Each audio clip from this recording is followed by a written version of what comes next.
Let's talk about the commitment stage of a relationship. It is in the commitment stage of a relationship that is actually the best time for marriage. Now, it's very common that different couples do get married or do get engaged and make these really long-term commitments in the romance, the dating or the honeymoon phase of a relationship. Even in the power struggle phase of a relationship, these things can take place. And so it's important to recognize that that doesn't necessarily mean that somebody's more or less likely to succeed in their relationship, but that ideally, when we enter into the commitment phase of a relationship and we've progressed through the earlier stages, it just makes everything we're going to do in that relationship a lot more seamless. And we also usually have taken the time to really work through how we communicate, how we work through challenges and problems, which really prepares us for building a healthy foundation and a great life with somebody, and not passing on maybe unresolved trauma or wounds onto children in a marriage. So the commitment stage is characterized by recognizing imperfections in our partners, but still finding love and deep connection with them. There's usually a feeling of fully accepting the partner, or at least accepting much more of these qualities in a person, and letting go of the fantasy of who our partner is supposed to be. So essentially, this phase is about seeing your partner more fully and authentically. And naturally, you'll feel as you progress into that phase that you have this greater room and space for acceptance and love and fulfillment in the relationship dynamic. Now, this is also the stage where we start to get into the routine of naturally taking each other's interests and needs into consideration, because we deeply understand one another and we feel more in balance. So whereas before, in previous stages, you might have had to learn these things and figure them out, and sometimes you forgot or made mistakes, or you forgot about a person's needs or what their core wounds and triggers would be. Usually in this stage, because you've worked through these things in the power struggle stage, these things are almost programmed through repetition into your own subconscious mind, and it becomes a natural and somewhat effortless state to take your partner's needs and wounds into consideration and to recognize them. So we often don't feel the same sense of dependency, especially as the anxious preoccupied. If you've made it to the stage, chances are you're not really in this codependent space any longer. Yet you will feel this comfort, happiness, and sort of this deep connection. And you've often integrated your sense of self healthily into the relationship if you're in this stage of the relationship at this point. Now, the important lessons here are about truly planning your future together, making sure that you set collective goals for co-creation, that you don't have this future that's on autopilot, because if you do and you haven't had these conversations, then at some point, things that you didn't discuss because you didn't realize you needed to have a discussion will appear as obstacles down the line in the relationship. And if we have these unconscious obstacles, let's say, for example, you want to have 3 kids and your partner, maybe wants to have 1 child, and you haven't had these real discussions, you've just both said you're open to having kids. If you're not having these active communication sort of discussions in this stage of the relationship, that's going to create a conflict later, and that can digress us for periods of time back into sort of that power struggle stage. So we want to get really clear about having discussions about planning a future and what we're trying to co-create, so that we can move into the co-creation or bliss phase of the relationship in all 7 areas of life. So you want to have these discussions about parenting strategies, children, finances, ideals, goals, visions, duties around the house.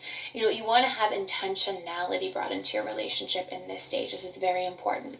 And you also want to set goals for yourself as a couple to further refine your relationship habits and to check in. So, fun goals for yourselves, like what do we want to do, and what do we want to accomplish on our bucket list? What do we want to create in a fun way? And you want to bring that element into the relationship as well.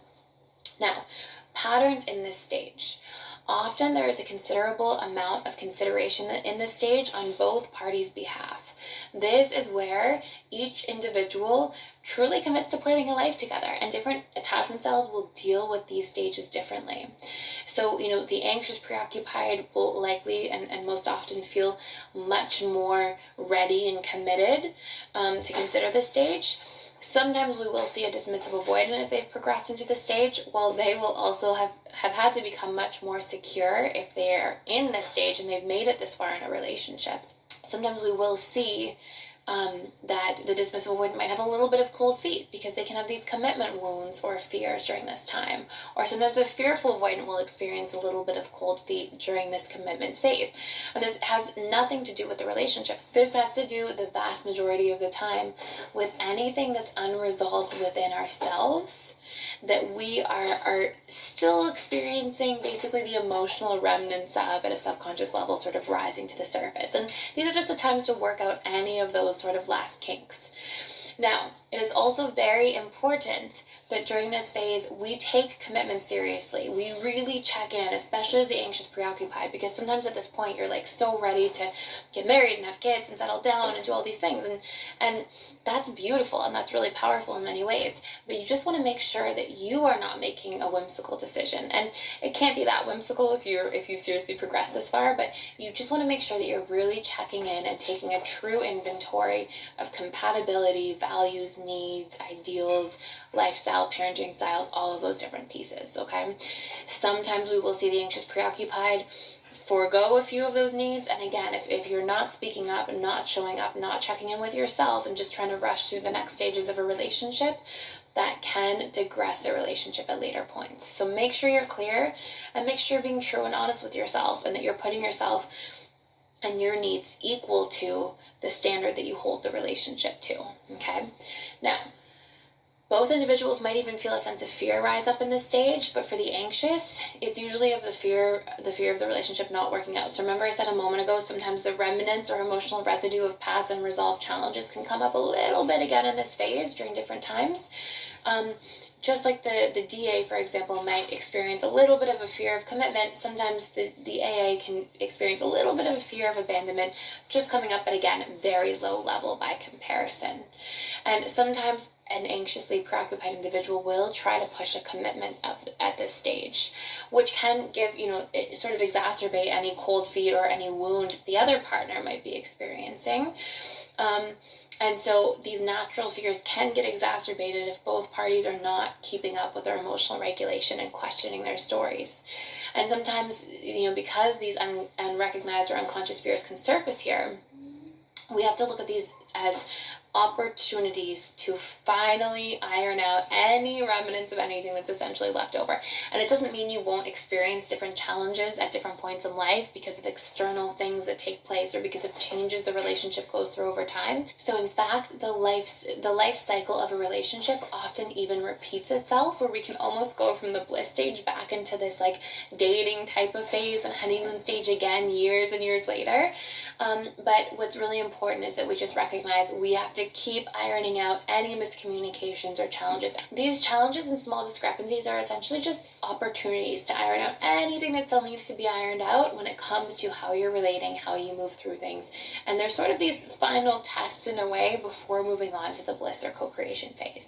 So a couple of protest behaviors or challenges that can essentially come up in this phase, and a couple of things to iron out from a different perspective, is that if there isn't active dialogue and communication about the future and conversations about fears and recognition that this is a rite of passage, then you won't move through this phase either. So what this phase basically requires is for you to be able to have healthy conversations and really plan about the future and really talk about values and ideals and lifestyle and really get clear and transparent and vulnerable about these things. Because if this isn't happening, then you will just get stunted at the stability phase. You won't fully move into and through the commitment phase of the relationship. And what's also extremely important is that sometimes I have seen historically one or both partners not fully aware of their unmet needs. So for example, I saw an anxious preoccupied woman once with a dismissive avoidant man, not realizing, because the relationship had gone through so many changes and really survived and worked through so many challenges, she wasn't realizing that she had this deeply unmet need for physical affection. And so she just wanted her hand to be held more and to be more cuddly and just physically affectionate overall with her partner. And because she wasn't recognizing this, she was starting to experience doubt about the relationship, not recognizing that doubts at that point were just a symptom of an unmet need. And so when she sourced what the need was and then brought this to her partner in a healthy and communicative way, she was able to move through this and introduce more physical affection and habits of physical affection in the relationship. And she said all of her doubts went away. Now, what happens sometimes is individuals confused because they've been with this person for so long and seen this person through so many stages of relating that sometimes they've just unconsciously accepted that their needs aren't being met completely. So it's also a really important time to take clear inventory of what could be missing, what you want more of, and what's really important to you to make a lifelong commitment, so you can introduce these things and have strategies to support these things ahead of time. And this is an important rite of passage to move into the bliss phase. So we can start feeling a little bit of doubt based on these unmet needs, and this goes for all attachment styles. And this is a time to identify these things and get super clear and have the proper communication. So when it comes to strategies and solutions, okay, these are going to be some strategies and solutions, 3 important strategies and solutions that are just going to help you with both the stability phase and the commitment phase of a relationship. So number 1, you want to practice separating fact from fiction. The stability and commitment stage can be a little bit confusing for a lot of individuals, especially for the anxious preoccupied, because a lot of the messaging we've historically gotten about what relationships are and what's shown in movies and in pop culture and so many different areas are often the dating phase, the honeymoon phase, and the power struggle phase. And sometimes when we hear or think about the stability phase and the commitment phase, it's confusing because we're not used to like having that stability, having things feel calm and fulfilled and harmonious. And sometimes we're not really taught to value those things to the same degree. We value the high, we value the neurochemicals and the intensity and the big fights and big makeups and all these different things. And so this is really important. And so one of the first tools I just want to share with you that's really important and is in your workbook is to practice separating fact from fiction. So let's say you enter into the stability phase or the commitment phase, and these funny stories come up because there isn't a lot of portrayal for how these phases should be or what they should look like. And you might start thinking thoughts like, the relationship is dying, the relationship is ending, it's dead in the water. I've heard these different things from people, and instead of just assuming that, what's really important to do is write out all your fiction or fear-based thoughts and write a second column that you'll see in your workbook that says fact.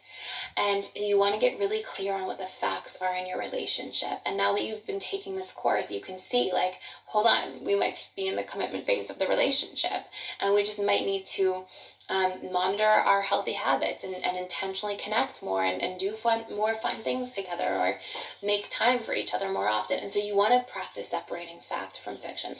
Another important tool that will help is to keep the past in the past. And the reason I say this is one of the most common habits or patterns that I see sabotages a relationship out of a commitment or stability phase on this like route to progression into the bliss or co-creation phase. We can digress the relationship unintentionally. So you want to change. Like if there's something that keeps coming up from the past, it's not like, oh, just repress that and don't say anything about it. No. If there's something that keeps coming up, it means it's actually still unresolved for you at an emotional level. So we don't want to say, you always do this or you always do that if our partner has adjusted through this part of the relationship. What I see all the time historically working with couples is that partners will change so much and they'll show up differently and communicate differently and work really hard. And it can be really painful if, let's say, Bob has been working on being vulnerable and being more physically affectionate and being more consistent as a dismissive avoidant partner, and Sally's like, you never listen to me, and she brings up these past stories because they can really give the messaging or the impression to Bob like, hey, all this work you've done and all the things you've tried to do don't mean anything to me because I'm still keeping you in the box of the story that I built about you from the past. And so we really want to be clear about not doing that. That's a huge sabotage pattern that can come up.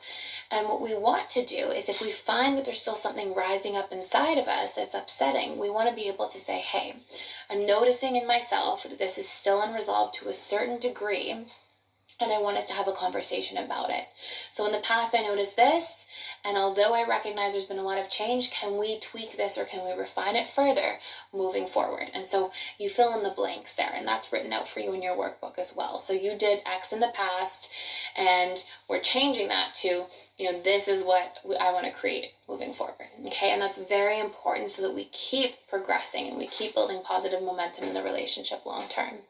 And lastly, and this is the commitment and security phase, is another important tip, is that sometimes the brain, because it comes out of this hyper focusing on the positive, and because the brain is essentially designed to equilibrate, sometimes we can actually start hyper focusing a little bit on the negative. And especially as this juxtaposes us or compares back to our honeymoon phase or other phases we've experienced, or things we see on TV, or sometimes we can compare, especially as the anxious preoccupied, you might compare your stability and commitment phase to your best friend or neighbor's honeymoon phase, and you're like, oh, look at this, and you can start making stories and filling in the blanks and getting into that space. So you want to remember, don't compare your relationship, recognize the differentiating phases, and make sure that when you catch yourself doing this, if you see yourself equilibrating, you want to practice including shades of gray in your thinking. So one of the cognitive distortions that's quite common for anxious preoccupied in the context of relationships is they can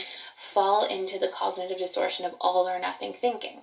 And we just want to remember, relationships are not black and white, human beings are not black and white. So to think like this actually puts you out of touch with groundedness in reality, and also puts unnecessary strain on your relationship itself. So for example, if you're saying, she never remembers the things that are important to me or special to me, she's not a good partner, and you're getting frustrated and triggered in this space. Instead, you might pull yourself out of that, recognize that you're using words like always or never, and that you're in a black or white thinking context, all or nothing thinking. And then you want to maybe equilibrate that or balance it out by writing out the ways that this person is a good partner, and make a list of these things, and then just recognize that those thoughts are symptoms of unmet needs that you want to refer to your workbook for, and work on communicating the importance of these needs and strategizing how to bring them into your relationship.